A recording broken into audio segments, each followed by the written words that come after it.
About 19 years ago, I was staying with a friend for a month to help him out in Palmdale, California. They were a family of hoarders passed down for generations. I thought it was funny how we got in the back room to feed his cat because he had to climb a ladder that stood near the front of the house and walk over the roof and climb down into the backyard to get into the back door. It's a real sickness, you know.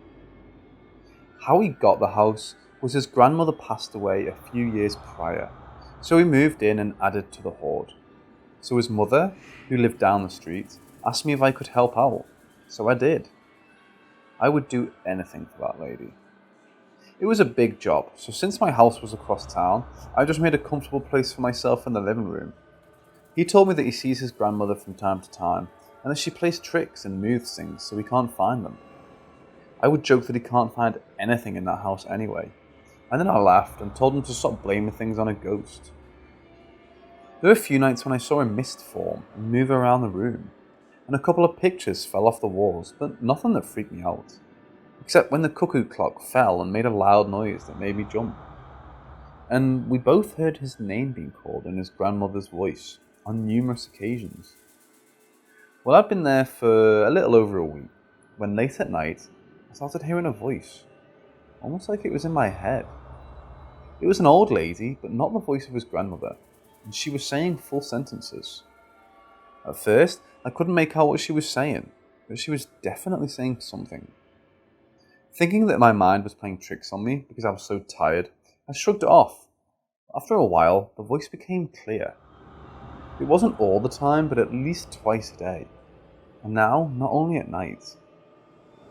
I called my mother, and she thought that maybe if I didn't get bad vibes from her, maybe she needs my help. She told me to ask if she wants help going into the light, but that's just what I did. Later that night I waited, but nothing happened. Maybe she's gone, I was hoping. A few days passed and I was too busy to even think about her. The house wasn't that far from the mall, and since I was on a food run for the workers, I thought what a better place to buy what everyone wants all in one place, the food court. As I was making my way around the court making orders, I was drawn to this pizza place in the middle. Nobody asked for pizza, but I kept getting drawn back there. At this point, I'm standing across the front counter looking at their pizza display, when it was as if my face was lifted and pointed towards the girl behind the counter, and in my head, I heard the old lady say, "There she is." I didn't know what the hell was going on.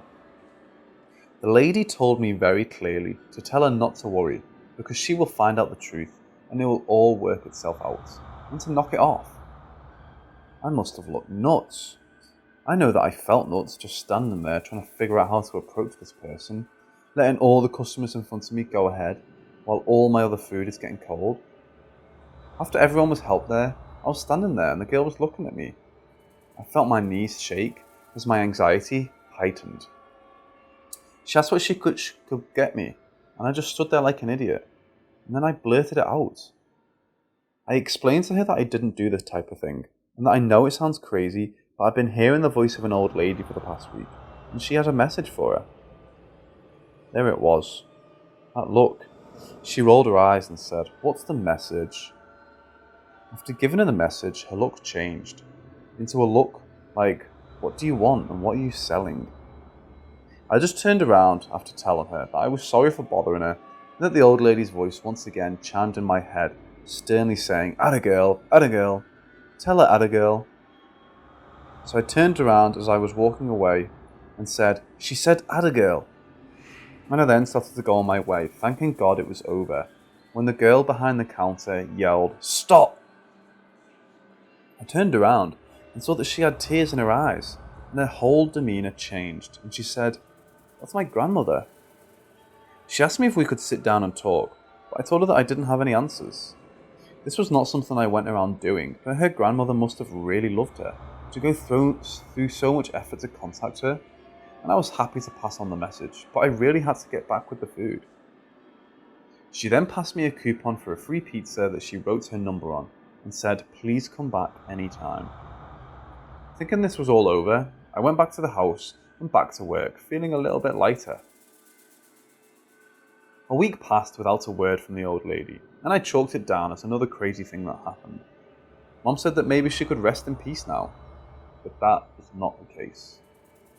Later that night, we were all asleep, and this old radio turned on. I had to get up to turn it off because it was all the way across the room. No sooner did I turn it off, it turned back on. I heard my friend stumble down the hall, asking what the heck I was doing. I told him it did it by himself. He checked the batteries and saw that they were corroded, so he dumped them out and put the radio down, saying, "There, done deal," and we both went back to sleep. About 15 minutes later, the cuckoo clock started chiming, bringing him out again. Now, I'm still lying there, so I put my hands up, blurting out that it wasn't me. He went over to the clock that was laying down and said it had to be ticking to work. I jokingly told him that maybe his grandmother was upset about us cleaning the house. We both got a good laugh and went back to bed.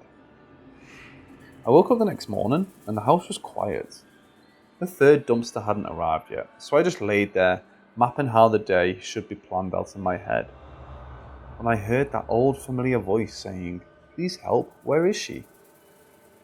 I sat up and looked around, thinking that maybe his mother was in the kitchen, and I didn't hear her come in. Again, I heard that voice say something inaudible, and I got a queasy feeling in my stomach. I said out loud, "Who?" That's when a feeling of being lost and sorrow came all over me. I felt the old lady, and it made me mad. You are not allowed to project your feelings and emotions onto me. I do not give you permission. I learned to say this as a child. Just then, those feelings were gone. I asked the old woman if she needed help passing over, but there was a resounding no. In the room that was so loud, my friend, who was now in the bathroom brushing his teeth, leaned out of the door and said, "No what?" I got up and dressed, not wanting to continue this any longer because it was stressing me out.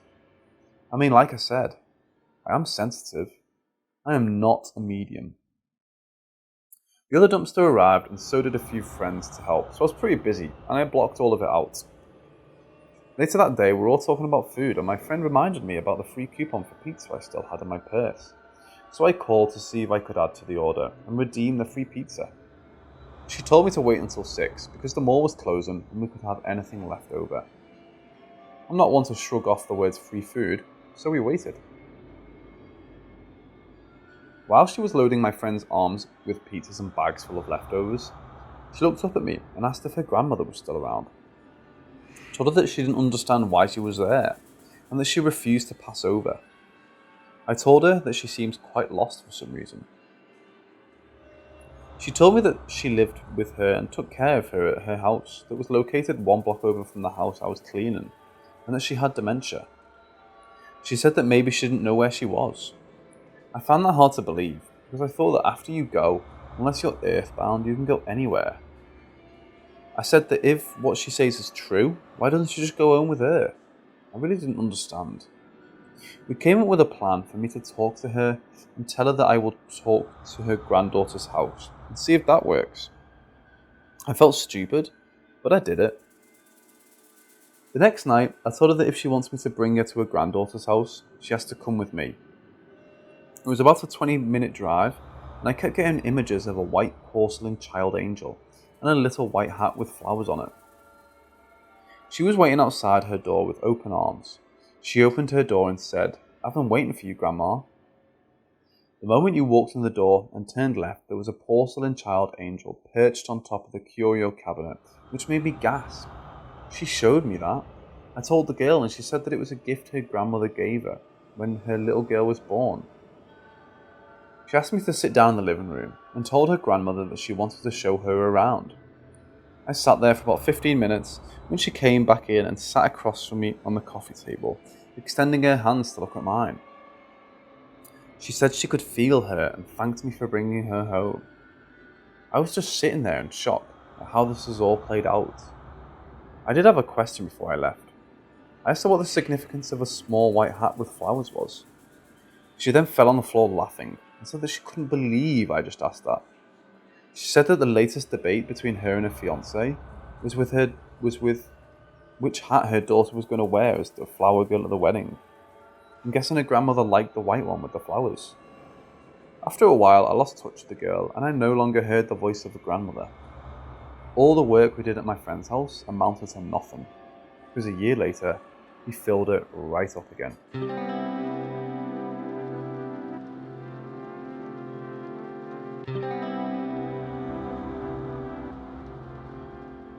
My group has been friends for a really long time. We've done everything together. We always had lots of parties together and had great times. One of my friends had a brother that he would bring along every so often to our gatherings. He was a few years older than the rest of us, and when he would drink, he'd always end up arguing or fighting with someone. He was crazy. And I mean the kind of crazy you don't want to encounter. He one time fought with another friend and broke his jaw. Poor guy had to get his jaw wired shut. Another time, we were all just standing there and talking, and out of the blue, he said to another friend that he didn't like him, and dropped him with one punch. So after quite a few incidents, we told our friend to leave his brother at home. He agreed with us and understood. It was Friday, 13th of July, a nice sunny day. So we decided it would be a great afternoon to kick back and enjoy a few drinks. Heck, why not? We worked hard all week. So we jumped in the car and headed down to the store. As we came out of the store with beer in hand, we saw our friend's brother. It had been a good 6 months since we'd seen him. So we stopped and talked to us for a little bit. While talking to him, I noticed that it seemed like he'd calmed down. He wasn't drunk and he had a job, and he seemed like he was heading in the right direction. So my boyfriend invited him to a few drinks with us. We went back to my house, had a few beers, and talked for a few hours. It was getting towards evening time, and he headed out. We even commented on how much he'd changed, and was thinking it's about time. I didn't think anything of it after that. So the next day we were heading down towards town. My friend and his family lived at the end of our road. We could see their house from the intersection, and we happened to look over, and we see a ton of police cars and the SWAT team as well. My boyfriend and I looked at each other and was like, oh fuck, what happened? After we got home, we turned on the TV, and there's my friend's brother's face. It says he murdered 4 people. I guess what happened was after we left our house, he went over to somebody else's house and tried to sell a gun for some marijuana. I guess it didn't go well. And next thing you know, he killed 4 people. I guess when he was trying to leave the scene, they shot back at him and he got his car, because it had bullet holes in it. It was crazy. We just saw him the day before, and he even asked my boyfriend that he wanted to go with him that night to hang out. I'm so glad he didn't. And to make matters worse, a few months later, his stepdad got caught for murder that happened 33 years prior.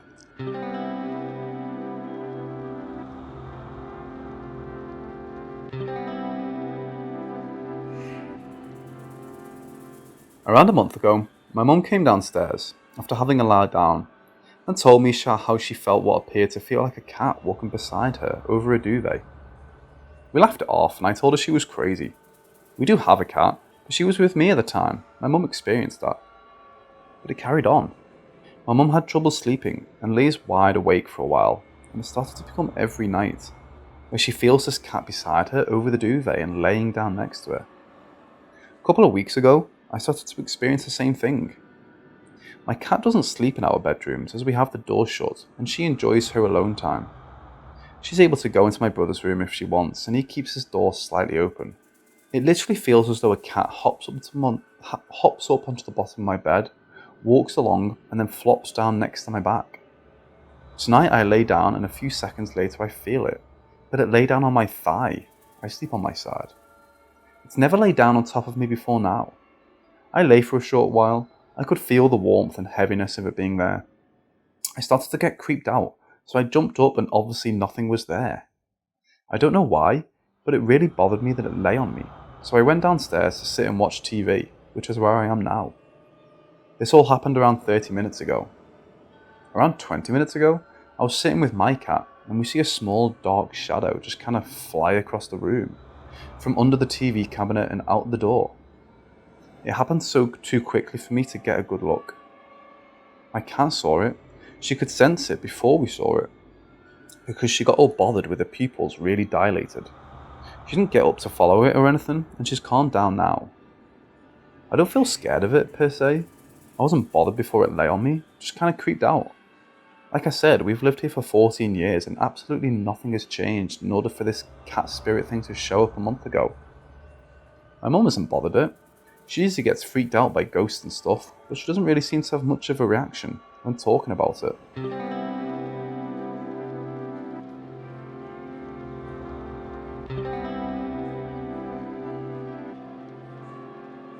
Back in 2016, my friends and I, for the longest time, had been itching to go camping to our local campus site in the Los Padres National Park in SoCal. When we found the perfect weekend to go out that didn't interfere with any of our work schedules, we set the date. 3 days before the trip, we found out we were going to get hit by an El Nino rainstorm. Us, being the type of dudes that we were, don't care we got hit by the storm while camping. So we packed up our cars and made the 45-minute drive to the campsite. The campsite was a family-friendly one, where there were about 100 camping lots that circled around the clearing in the forest. We found the perfect spot that was underneath huge, thick trees and would help block as much rain as possible, as it helped out that the restrooms were only 30 yards away. As soon as we got to our spot, we took advantage of the afternoon sky being cleared for the moment, and we rushed to set up our spot. The layout that we did was that we pitched our tents close by, where our tent doors were only 6 feet apart. The reason we did this is because in order to combat the rain, I bought a 30-foot by 30-foot thick blue canopy tarp that I threw over to cover us from the rain above, and from the rain that would be running through to the ground. It was a genius move on my part. But whenever you would walk around our tent, we'd be making so much noise from crunching the plastic tarp. Hours passed and we were all around the campfire. It was late into the evening, and this was the first time that I noticed that there were barely any other campers. They were mainly camping in their RVs like the fake campers they were. In honest opinion, they were the smart ones, unlike my friends and I, that were sleeping in 2 small tents, with our only protection being the blue tarp. I was getting tired from a long day of work, and I decided that I was going to knock out. My friends followed my lead as well. The way that the sleeping arrangements were was that I had my friend Ray sleeping in my tent, and AJ and S were sleeping in theirs. Before I called it a night, I whispered to Ray and told him, I'm going to prank S and AJ, but I'm not going to say anything. Ray smiled as I dialed my friends up. I called them on restricted, and S's phone started to ring off. Both of them, being the way they are, got timid very easily, as they said to one another, who's calling you this late at night? I don't know, they called me on restricted. You gonna answer? Of course not. Ray and I were both holding our laughter as they ignored our call. I decided to do it one more time. Once their phone started to ring, they started to freak out once again, and they said, who is it this time? Same person, I think. I'm gonna answer. As they did, S said in a very shaking tone, hello? Ray and I had to hold in our laughter, as we kept as quiet as possible, not wanting to make any noises that would give off that it was us. I held the phone close to my mouth, as I began to breathe heavily in a murderous way. I ended the call, and just hearing them freak out the way they did was making my night even funner. Me being the idiot that I am, I called them one more time, and this time, S picked up the phone immediately and said in a tough voice, look, whoever this is, better stop. I'm about to call the cops if you keep calling. This is not a threat. Ray and I looked at each other as we, at the same time, began to fake moans so loud and immediately started to bawl out in laughter. AJ and S were so mad at us for pulling this prank on us, and they were cursing us out. Me, finally calming down from laughing so loudly, told the boys, good night, I'll have pancakes ready in the morning. Since I fell asleep relatively easily, I was out in a matter of minutes, while Ray, AJ and S were up for much longer. I was the first of my friends to wake up in the morning, and as I promised, I had the pancakes already cooking by the time anyone else woke up. The smell of me cooking woke up my friends, and one by one, they got out of their tents. As we were eating, AJ spoke up and said, hey Jay, that prank you pulled last night went a little too far. Yeah, you had us ready to run to our car and take off. Me, feeling a bit guilty, apologised and said, sorry guys, my bad. Yeah, it's one thing to prank callers like that, but then to walk around our tent and go inside in the middle of the night is totally out of limits, S said. Me, not knowing what they were talking about, said, what do you guys mean? Come on, still with the jokes. You were the one that was walking around our tent and you walked in. Ray spoke up and said, "That wasn't Jay who was walking around. I thought that was you two, getting your revenge on us for scaring you. That wasn't us doing that, it was you two." So, to explain, after I fell asleep, about an hour had passed where Ray, S and AJ were still up, and all was quiet in the forest, until the sounds of footsteps were heard stepping on our blue tarp that was on the ground. At first, my friends thought that it could have been just a forest animal wandering around, but the heavy footsteps were a dead giveaway that it was a person. As they described, the person was walking around all our tents, making constant figure eights. The person would place their fingers on the tent's fabric walls to run them up and down. The footsteps finally stopped after a couple minutes, right in between our tent doors. The three of them were already having their hearts pounding out of their chest. It was silent for a long minute, until the sound of the tent zipper being slid open. As AJ says, the tent's door was opened halfway, but it was too dark to see anything clearly. But in the darkness, both S and AJ saw the silhouette of a man's face pop his head into the tent and look at both of them. AJ and S faked being asleep the entire time, but they kept their eyes locked onto the man. The man then opened the tent fully and walked inside the tent, just standing at the entrance. The man didn't say a word or do anything, just watched both of them laying in their sleeping bags. After the longest minute, the man just took his steps out of the tent and his footsteps were heard walking away, disappearing into the night. The entire time that this was happening, S and AJ thought that it was either me or Ray doing this, and Ray thought that it was AJ or S doing this. Back to us arguing back and forth at the breakfast table, we were interrupted by a man walking to our campsite and he said, "Good morning, boys. How did the four of you sleep last night?" This man spoke in a smoker's voice, as if he'd been doing that for all of his 45 years of being alive. He wore a dirty, sweat-stained white t-shirt that looked more grey at this point, and his blue jeans looked as if they'd never been taken off from his pants. He smelled like liquor, not a good sign at 8 in the morning, and his words were just mumbling around. We didn't say a word to this guy, as he then asked us if we had any cigarettes to spare him. I said that we didn't smoke, and he said, "Oh, well, if you boys want to visit me in my RV, just stop by any time." The man continued to walk away, towards the restrooms, and as he was done using it, he walked back to our campsite. He didn't say anything this time, but he looked at us and gave us nearly toothless smile, and he walked back to his RV. I took note of his RV, as it was the only RV that stuck out as being dirty and more run down than the others. We quickly summed up the man as the person who was walking around our tents last night, and S and AJ now remembered that they smelt liquor from the person who was standing in their tents. We all agreed that we would keep an eye out on this guy. If he did spend another night, we would most likely report him to the park rangers if he tried anything else.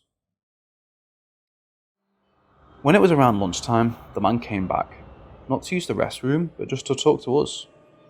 "So, any of you boys interested in buying an RV? You can all go check it out right now, and see if you want to buy it. I don't need it anymore since my wife left me.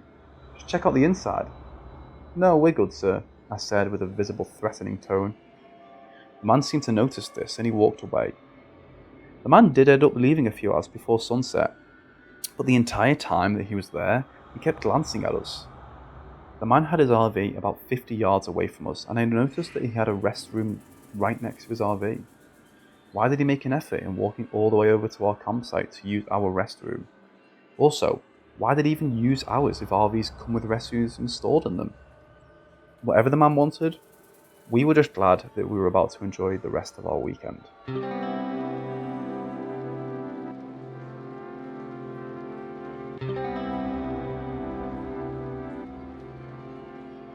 My mother was a single parent, with 6 very well-behaved children, 5 girls and 1 boy.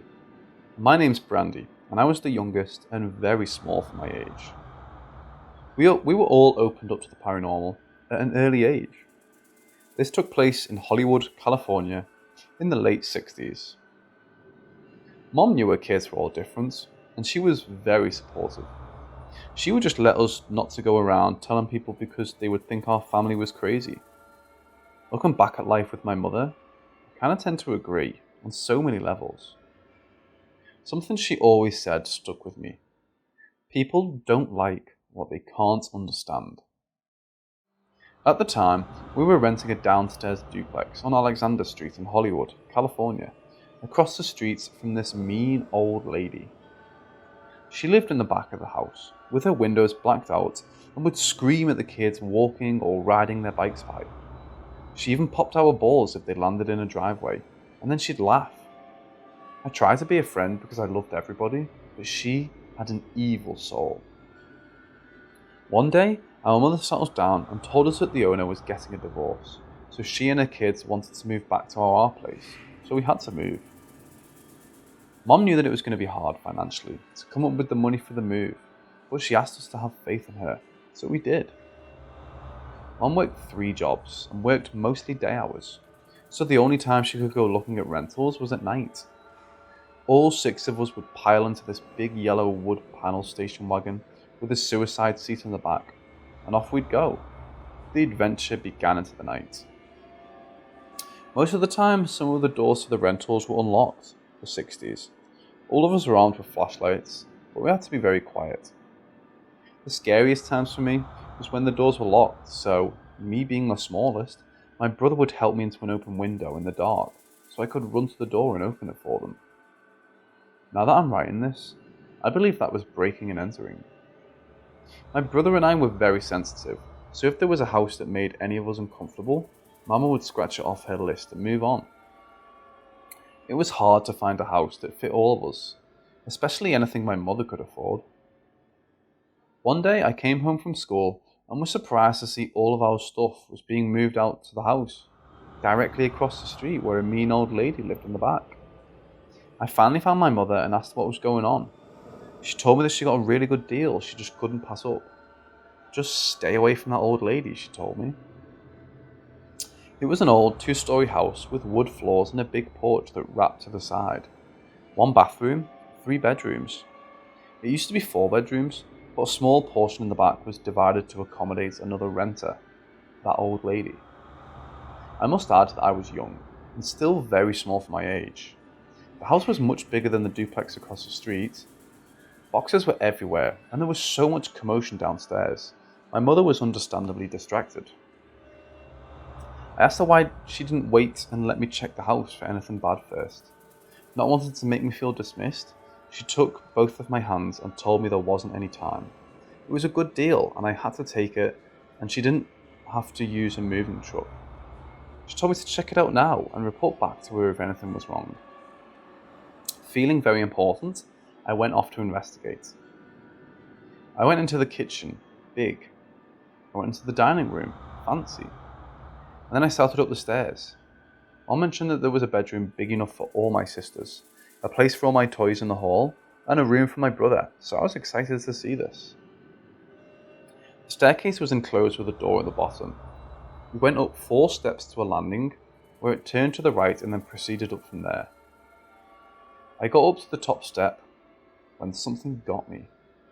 It felt like 3 cold hands, quickly, one after the other, grabbed around my throat with such force. I tried to scream, but the grip was getting tighter. I thought my vocal cords were being crushed. They started forcing me backward with my back arched, and I felt like I was going to fall, but they just held me there for what seemed like forever in my mind, my toes teetering on the edge of the top step. I couldn't move. It felt like surges of electricity throughout my body. Then they started guiding me backward down the steps, fearing at any moment I was going to be thrown. I saw little spurts of my own breath coming out from my nose as they were guiding me back down the stairs. I could feel only the edge of the steps graze the tip of my toes while I was trying to grip my foot on each step as I was being forced down the stairs. They led me to the landing and pressed my back against the wall. It felt like 1,000 weights were pressing against my chest, still hardly touching the floor. I was starting to pass out when I heard a voice in my head say to me, "You are strong. You have faith." In my mind, I saw a white glowing light all around me, and I said the only word that came to my mind, Om, the universal sound of God. They then lessened their grip ever so tightly, but it was enough for me to drop to the floor and run down to my mother. "Please, Mom, please, we can't live here, please." I told her what happened, but she said it was too late. We had no money and nowhere else to go. It wasn't long before everyone else in the family had their own experiences. We all hated that house, but we had to endure it until we could afford to move again. My brother liked to tinker, take things apart and see how they worked, if you will. He took the time to sometimes share that part of his life with me. I'd like to think that's where I got my inventor's mind and my ability to fix almost anything. He set up a workshop downstairs in the basement. I sometimes found some of my electronic toys being dissected, so we could see how the mechanics worked. Then he'd put them all back together on that workbench. One day I was going looking for one of my toys, a little furry barking dog that walked, and I suspected I knew right where to look. I was too scared to go down into the brick-walled basement alone, so I took my trusted cat Friska. He'll protect me, I thought. I stared down the stairs with my cat in my arms. I got almost to the bottom step when the lights went out and the door to the house slammed shut. Scared to death, I fell for the railing and started to run back up when I saw something. The house was on 3-foot stilts from the ground, so normally you could see moonlight from under the house through the vents to the side. Something moving was blocking the light out and quickly coming towards me. It almost looked like billowing black smoke from the back of the house. Just then, my loving cat Friska hissed and clawed me for the very first time to get away. He jumped from my arms and escaped through one of the grates on the other side. I ran up the stairs as fast as I could, with my heart pounding through my chest. I grabbed the door handle and jiggled it back and forth, thinking it was stuck. I heard a loud, long exhale behind me, followed by the smell of rotten eggs. The door finally opened, and I slammed and looked it behind me. When I told my brother, he said he never felt good down there, and he kept the door always locked after that. My family was very involved in the temple. We cleaned it every Saturday and helped with all the events and variety shows. Funny thing was that our family was so big, I felt like we were the variety show. One such day, we were all at the temple doing something. I don't remember what. I just arrived home from school and someone, I think one of my sisters, was supposed to be there to greet me. Now, this event happened in the hall. As you walk through the dining room into the hall, if you turn right, on the left is the boarded up wall to the tenant's dwelling behind us, that evil old lady. Just thinking about her now gives me the chills. And next to her room was our main bathroom. If you turn left in the hall, you see my mum's room that she and I shared together. Next to her room was the door to the upstairs, and in the middle was the door to the basement. Well, no one was home, and I wasn't going to stay in the house alone, so I walked into the hall and sat on the phone bench. For those of you who don't know what that is, it looks like it's a wooden end table with a padded seat on it, so you can talk on a corded phone. Anyway, earlier I saw my friend's dad's parked across the street, so I knew that my friend was home. I figured I would call him and hang out there and just wait for someone to come home. As I'm sitting there, I hear crackling coming from upstairs. It must have been one of my siblings, I thought. So I went to the bottom of the stairs and leaned in on one foot. Who's up there? Crackling stopped. Thinking they didn't hear me, I yelled again, this time calling out a few of my sister's names. Still nothing. So I sat back down on the bench and waited for them to come downstairs. It was quiet, not a sound. Just then, to the right of me, it sounded like someone was pressing their body against the other side of the boarded up wall, listening. Then a muffled, quiet, evil giggle. It felt off, really off. The cracking noise started coming back up again now, coming up from the top of the stairs, followed by ear-piercing ringing inside my head. Feeling uncomfortable, I picked up the phone, not taking my eyes off that staircase. I dialed my friend's number, and before I could even say hello, I could see it as it turned the corner of the staircase on the landing. It was huge. It didn't have a human form. There were what looked like hundreds of eyes all over, and it was pulsating red to amber. The deafening sound of crackling was coming from it, with sparks flashing all over its form. It was slowly gliding down the stairs, coming towards me. I then heard more prominent laughter, almost like a cackle, coming from behind that wall, and I ran. I dropped the phone and ran straight over to my friend's house until someone... Now, please keep in mind that we only lasted 6 months in this house, so these are all the events that I know of within that time frame, and were confirmed to me by my siblings firsthand.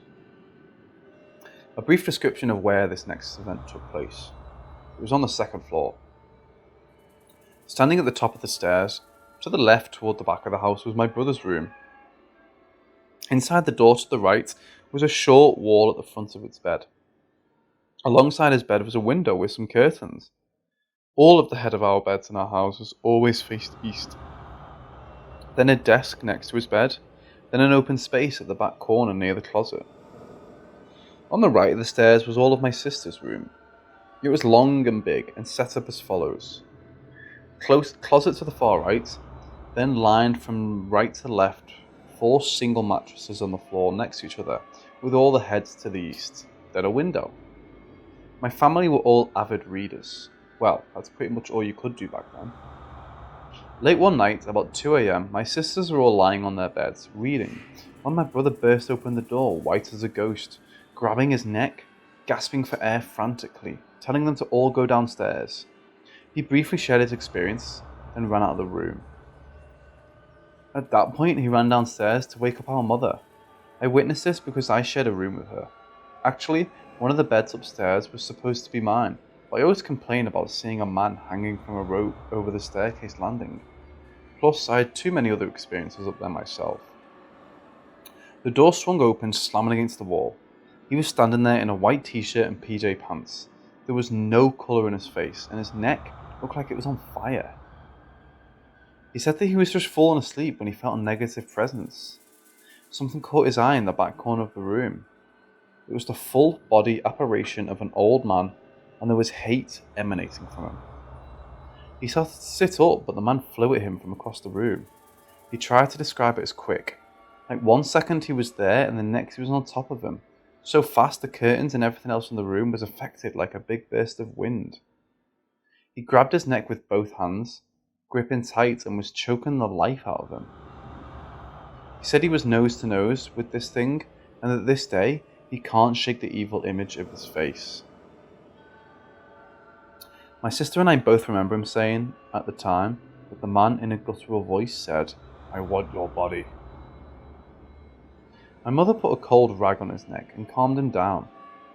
We all remember dark bruises in the shape of 2 hands that stayed on his neck and chest for over a week, and he never slept upstairs again. Through the years, he never wanted to talk about this, until I told him I was writing our story. Now, on that night, all my sisters brought down their bedding except one, my sister Rachel. She was headstrong and stubborn, still is lol. She was the cut the crap, all in your head type of person until it happened to her. My elder sister Linda tried warning her that on numerous occasions she saw something dark lurking in the closet, and that one night she woke up to something pressing down on her while she was sleeping, but that didn't deter her. To her, we were all dramatic and crazy. I guess Rachel thought that it was kind of cool because she got that big room all to herself. Well, one day she was upstairs taking a nap. She never slept without the fan on. The fan was located all the way across the room in front of that closet. The fan was round in the shape of a fat can. It was about 17 inches tall and 14 inches wide, with slats going around it about 2 inches apart with big metal blades. My sister always slept with her arm extended out from under the pillow. She said that she was sound asleep, and all of a sudden she woke to her finger being sliced by the metal blades of the fan. She was in extreme pain. She pulled her hand out of the fan and ran downstairs to her mother. I remember that there was a lot of blood. My mother then wrapped her hand with gauze and papaya to eliminate scarring, and we all went up to investigate. The fan was still there, but it was unplugged. We couldn't understand how it even got to her. We had shag carpet, it was the 60s, so it couldn't have vibrated, because it would have had to travel over some articles of clothing that would have stopped it about 5 feet away from the bed, and the plug was across the room where she said it was plugged into, and the cord wasn't long enough to reach her bed. You know, after having that happen to you, and the fact that your entire family is now sleeping together downstairs in the living room, and the fact that she saw the fan that cut her was unplugged. Wouldn't that make you say uncle and join them downstairs in the living room? Nope, not her. She stayed sleeping up there for about a month until she was forced to believe us. By this time, she made the room her own. She took 2 of the mattresses and put them on top of each other, and put them both long ways under the window. She told me that she was in the beginning stages of a dream state, when she was fully awakened by pressure on her chest. It felt dark and evil. She couldn't move. All these things were racing through her head when she remembered what her minister told her when we were in a council about this house. He told her to try to communicate with her, asking it if it would follow her spirit guide into the light. So as she did, the pressure started to get worse. The more love she sent, the heavier it got. She said that it felt like a cement slab crushing her body and expelling all of her air. I asked her how she got out from under it, and she told me that she prayed and said some things our minister told us to say, and it lifted. For the rest of the time we were there, she slept in the living room with us. Living there was hell. Every chance the old lady got, she tormented me. My brother and I both saw her through the screen door some dolls that looked like us made out of her own trash, with things stabbed into them on her coffee table. She used to watch me through a screen door while I was playing. She would stand outside our kitchen door and stare at us cooking. My sister Melanie was in the bathroom, and she heard us shuffling on the other side. So being curious children, we put our ears to the wall and heard her breathing and swallow. How long was she listening, and why? Melanie, who made fun of me for not wanting to go upstairs or the bathroom alone, was faced with her own frightening experience at the bathroom. While she was in the shower washing her hair, she opened her eyes and saw a face looking back at her, in the shower with her. So after that, I had to sit in the bathroom with her, and I felt very selfishly justified, because not 2 weeks earlier, she thought it would be funny, so she took all of my art stuff and put them on the top of the stairs. So when I went up to get them, I was scared to death when I turned around to run downstairs and saw a man hanging by the neck over the landing. One day, my mother gave me instructions to water the plants outside, and the water handle was outside our kitchen door. All I know is that my hand was on the handle, and she just appeared behind me, almost pressing against my back with her hand over mine on the handle. I looked up in shock and our eyes met. There was nothing but hate in those blue-grey piercing eyes. She screamed in my face, "No water!" as she dug her long nails into my little hand, and her breath smelled of old cheese. I guess my sister Charity saw this from the screen door and agreed that she was fast on top of me. Charity burst out the door and yelled at her to get away from me, or it would be the first time that she beat up an old lady. The lady released my hand, leaving marks on my hand from her nail, and backed up off me. My sister then yelled at her to go home. So many things happened in the short span of 6 months that we were there. We found out that a man did hang himself on the stairway, and someone shot themselves in the closet upstairs. As for the old lady in the back, she was a very bad alcoholic who practiced the dark arts, and my brother and I think voodoo. She blackened out all her windows to keep the energy pleased, she told the neighbour. No one paid her any mind. All of her food and alcohol were delivered by the store, and she never had any visitors. Everyone thought she was just a crazy old lady, but we knew when there was so much more to her story. I often wondered who she was before this, and what made her that way. What happened to her that was so terrible that made her want to torment others, and even worse, innocent children? Was the evil man in my brother's room connected to her in some way? I guess I'll never know. Our minister told us that the house could never be truly cleansed until she was gone.